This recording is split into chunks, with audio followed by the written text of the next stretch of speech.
سعادت حسن منٹو کا افسانہ کالی شلوار۔ دہلی آنے سے پہلے وہ امبالہ چھاؤنی میں تھی جہاں کئی گورے اس کے گاہک تھے۔ ان گوروں سے ملنے جلنے کے باعث وہ انگریزی کے 10-15 جملے ہی سیکھ گئی تھی۔ ان کو وہ عام گفتگو میں استعمال نہیں کرتی تھی، لیکن جب وہ دہلی میں آئی اور اس کا کاروبار نہ چلا تو ایک دن اس نے اپنی پڑوسن تمنچا جان سے کہا، "دس لائف ویری بیڈ"، یعنی یہ زندگی بہت بری ہے، جبکہ کھانے کو ہی کچھ نہیں ملتا۔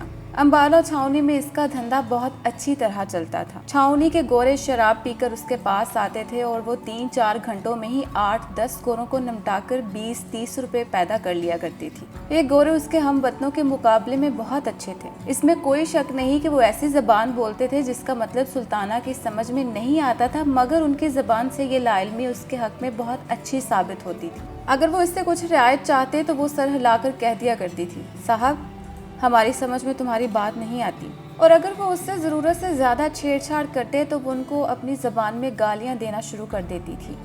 وہ حیرت میں اس کے منہ کی طرف دیکھتے تو وہ ان سے کہتی، "صاحب، تم ایک دم الو کا پٹھا ہے، حرام زادہ ہے، سمجھا"۔ یہ کہتے وقت وہ اپنے لہجے میں سختی پیدا نہ کرتی، بلکہ بڑے پیار کے ساتھ ان سے باتیں کرتی۔